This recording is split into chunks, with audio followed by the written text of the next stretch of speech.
The live TV, सच सबसे आगे। नमस्कार, द लाइव टीवी आप देख रहे हैं, आपके साथ मैं हूं आदित्य कुमार। दरअसल पूरी तरीके से इजराइल फंसा हुआ है। इजराइल को जिस तरीके से हमास ने दिखाया कि तुम्हारी ताकत जो दुनिया को तुम दिखाने की कोशिश कर रहे हो वो कुछ भी नहीं है, आयरन डोम के बारे में जो महिमामंडन करते हो वो कुछ नहीं है, और हमारी जमीनों पर कब्जा करोगे, हमारे कार्य क्षेत्र में आकर घुसोगे, हमको प्रताड़ित करोगे, तो उसका जवाब हम देंगे, जो कि 7 अक्टूबर को हमास के द्वारा दिया गया था। अब उसके बाद से इजराइल की कैसी हालत खराब है, इसकी कई तस्वीरें सोशल मीडिया पर भी वायरल हो रही है। और तस्वीरें एक और आई हमारे पास, गुलाम नबी मदनी ने एक तस्वीर साझा की, जिस तस्वीर में देखा जा सकता है कि कैसे इजराइल के शहरों पर ये दागे जा रहे हैं, रॉकेट से देखिए हमला किया जा रहा है। आप देख सकते हैं कैसे आसमानों से निकलकर किस तरीके से हालात इजराइल के ये इस शहर में बन रहे हैं, और ये क्यों बन रहे हैं ये भी आप बखूबी जानते हैं। दरअसल ये हमला जो किया गया है वो लेबनान की तरफ से हुआ है। लेबनान यानी कि लेबनान को आप जानते हैं, हिजबुल्लाह संगठन का भी आपने नाम सुना होगा, नसरुल्लाह का भी नाम आपने सुना होगा। हिजबुल्लाह ने कैसे अटैकिंग मोड में आकर इस तरीके से किया है। अल जलील अल अला किरियत शमोना अक्का हाइफा में ये विस्फोट हुआ है। जो इजराइल के शहर है, इनके नाम मैं आपको बता रहा हूं, फिर से एक बार आप देखिए। जो तस्वीरें आप स्क्रीन पर देख पा रहे हैं जहां पर यह हमला हो रहा है वो अल जलील अल अला किरियत शमोना अक्का हाइफा में यह विस्फोट हुआ है। इजरायली नागरिक अब पुकार कह रहे हैं कि क्या हो रहा है, क्या हो रहा है। हाहाकार मच गया है इजरायली नागरिकों के अंदर, क्योंकि वो अब ये समझने लगे हैं कि उनके जो प्रधानमंत्री बेंजामिन नेतन्याहू हैं वो किसी काम के नहीं हैं। अगर वाकई में किसी काम के होते तो शायद ऐसे हालात देश में ना पैदा हो रहे होते। इस तरीके से देश की जनता के ऊपर गम और गोले बरसाए ना जाते। चौतरफा से इजराइल फंसा हुआ है। इजराइल के लोगों को मरने के लिए छोड़ दिया है बेंजामिन नेतन्याहू ने, इस तरीके की हरकत करके। जिस तरीके से आपने देखा था गाजा पट्टी पर तबाही इजराइल के द्वारा मचाई गई, पूरे देश में, पूरे विश्व में कह लीजिए आप, इस बात को लेकर चर्चा हो रही थी कि इजराइल युद्ध नहीं लड़ रहा है, वो नरसंहार कर रहा है। वो आम नागरिकों को निशाना बना रहा है। गाजा पट्टी में मासूम फिलिस्तीनियों को निशाना बना रहा है, बच्चों को निशाना बना रहा है, महिलाओं को निशाना बना रहा है, शेल्टर होम्स को निशाना बना रहा है, अस्पतालों को निशाना बना रहा है, स्कूलों को निशाना बना रहा है। वो दरअसल ये करने की कोशिश इसलिए कर रहा है ताकि वो कैसे भी करके हमास को कमजोर कर सके। लेकिन जो तस्वीरें अभी लेबनान की तरफ से आई हैं वो बताने के लिए काफी है कि इजराइल की तरफ से चौतरफा मुसीबत है। आप जानते ही हैं कि लेबनान पहले तो हमास से शुरू हुआ, फिर उसके बाद लेबनान भी आ गया, फिर हुती संगठन यमन का भी आ गया था, वो भी आपने देखा, ईरान भी आ गया था। तो ये एक के बाद एक जो तस्वीरें निकलकर सामने आ रही थी वो बताने के लिए काफी किस तरीके से पूरी तरीके से फंस चुका है इजराइल। उसके सामने कोई रास्ता नहीं बचा है। जो तस्वीरें ये आई हैं, कुछ और तस्वीरें गुलाम नबी मदनी ने साझा की हैं, उनको बताने की कोशिश की कैसे वहां पर हालात जो है बन रहे हैं। इजराइल में त्राहिमाम लोग कर रहे हैं, चारों तरफा से परेशानियां इजराइल सामने आ गई है। लेबनान की हिजबुल्लाह मिसाइलों ने इजरायली शहर हाइफा पर भी हमला किया है।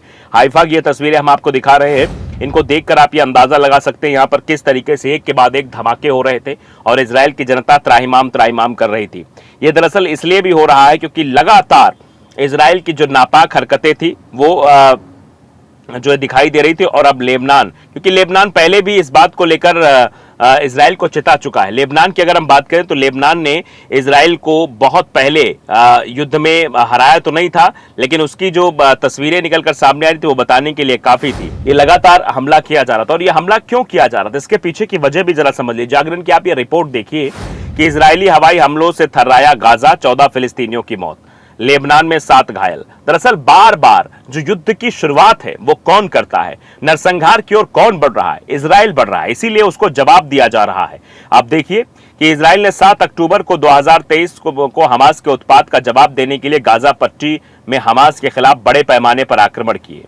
लगभग 1 साल बाद भी ये खूनी युद्ध थमने का नाम नहीं ले रहा। शनिवार को इजरायली हवाई हमलों में कम से कम 14 फिलिस्तीनियों की मौत हो गई।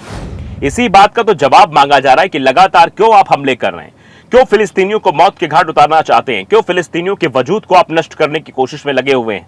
इसी बात का जवाब जो है दिया जा रहा है, और इस जवाब को शायद हजम नहीं कर पा रहे हैं ये लोग, परेशान दिखाई दे रहे हैं। इजराइल हमास के बीच अक्टूबर से शुरू युद्ध होने के बाद से यह थमने का नाम बिल्कुल नहीं ले रहा है। शनिवार को उत्तरी गाजा पट्टी में इजरायली हवाई हमलों में कम से कम 14 फिलिस्तीनी मारे गए थे। इसी का जवाब लेबनान की ओर से दिया गया। सुरक्षा और चिकित्सा सूत्रों ने शनिवार को मीडिया में बताया कि इजरायली जेट विमानों ने जबलिया शरणार्थी शिविर में एक घर पर बमबारी की, जिसमें एक पत्रकार, उसकी पत्नी, उसके 2 बच्चे और उसकी मां की मौत हो गई। अब बताइए जरा कि इजराइल क्या कर रहा है। इजराइल दरअसल इंसानियत को खत्म कर रहा है। इसराइल इसराइल देश को ही नहीं बल्कि पूरे विश्व को बताने की कोशिश कर रहा है कि मैं कुछ भी कर सकता हूं, मैं अपनी हठधर्मिता पे आ जाऊंगा, कुछ भी करूंगा। रिहायशी इलाकों में भी ये बमबारी की गई, आप तस्वीरों के माध्यम से देख सकते हैं। समाचार एजेंसी सिन्हुआ के अनुसार सूत्रों ने बताया कि इजराइल के लड़ाकू विमानों ने गाजा शहर के उत्तर में जरका इलाके में एक और घर को निशाना बनाया, जिसमें 2 लोगों की मौत हो गई। यह खबर दरअसल हम आपको इसलिए बता रहे हैं कि पहले शुरुआत किसने की? पहले इजराइल ने शुरुआत की, उसके जवाब में लेबनान की तरफ से जो जवाबी कार्रवाई हो उसका जवाब देते नहीं बन रहा है, जिसमें 2 लोगों की मौत हो गई, अन्य घायल हुए। सूत्रों के अनुसार उत्तरी गाजा के अल सफ्तावी इलाके में विमानों ने एक रिहायशी घर पर बमबारी की, जिसमें बच्चों और महिलाओं समेत 7 लोगों की मौत हो गई। दरअसल बच्चों को जो निशाना बनाया जा रहा है, महिलाओं को जो निशाना बनाया जा रहा है, उनको जो मौत के घाट उतारा जा रहा है, ये बताने के लिए काफी है कि इजराइल क्या सोच रहा है, उसके प्रधानमंत्री के दिमाग में क्या कुछ चल रहा है। पहले तो उसने फिलिस्तीनियों की जमीन हड़पी, फिलिस्तीनियों पर अत्याचार किया, उनके जो धार्मिक मान्यताएं थी उन पर प्रहार किया, उनको निशाना बनाया, और अब उनके साथ किस तरीके का वो जो है मतलब हमला कर रहा है। दक्षिणी लेबनान के विभिन्न क्षेत्रों में इजरायली हवाई हमलों में 4 विस्थापित सीरियाई बच्चों सहित 7 लोग घायल हो गए। समाचार एजेंसी सिन्हुआ के अनुसार इजरायली ड्रोन और युद्धक विमानों ने दक्षिण पूर्वी गांव हौला में एक घर पर हवाई हमला किया, जिसमें 3 नागरिक घायल हो गए, 3 घर नष्ट हो गए और 8 अन्य क्षतिग्रस्त हो गए। लेबनानी सैन्य सूत्रों ने मीडिया को इसकी जानकारी दी। तो जब इस तरीके से आप हरकतें करेंगे, घरों पर बमबारी करेंगे, निशाना बनाने की कोशिश करेंगे, तो स्वाभाविक है इसका जवाब आपको सौम्य तरीके से तो नहीं मिलने वाला है, क्योंकि सौम्य तरीका अपनाकर देख लिया है लेबनान ने भी, सौम्य तरीका अपनाकर हमास ने भी देख लिया, फिलिस्तीनियों ने भी देख लिया। लेकिन आप सौम्य तरीके से नहीं समझना चाहते तो उसके बाद का तरीका वो तस्वीरों के माध्यम से आपके सामने है। लगातार लेबनान के द्वारा हमला किया जा, लेबनान की तरफ से हमला हो रहा है, यानी कि हिजबुल्लाह लगातार एक्टिव दिख रहा है। गाजा पट्टी में दक्षिण में राफा और खान यूनिस के इलाकों और मध्य गाजा पट्टी में नुसेरात शरणार्थी शिविर में हवाई और तोपखानों की गोलीबारी जारी है। हालांकि इजराइल रक्षा बलों यानी कि आईडीएफ ने शनिवार को एक बयान में कहा कि एनक्लेव में इसकी परिचालन गतिविधि जारी है। आईडीएफ सैनिकों ने राफा क्षेत्र में सटीक खुफिया आधारित परिचालन गतिविधि जारी रखी और मध्य गाजा में अभियान चलाया और क्षेत्र में बुनियादी ढांचे के स्थलों को लक्षित कर मारे।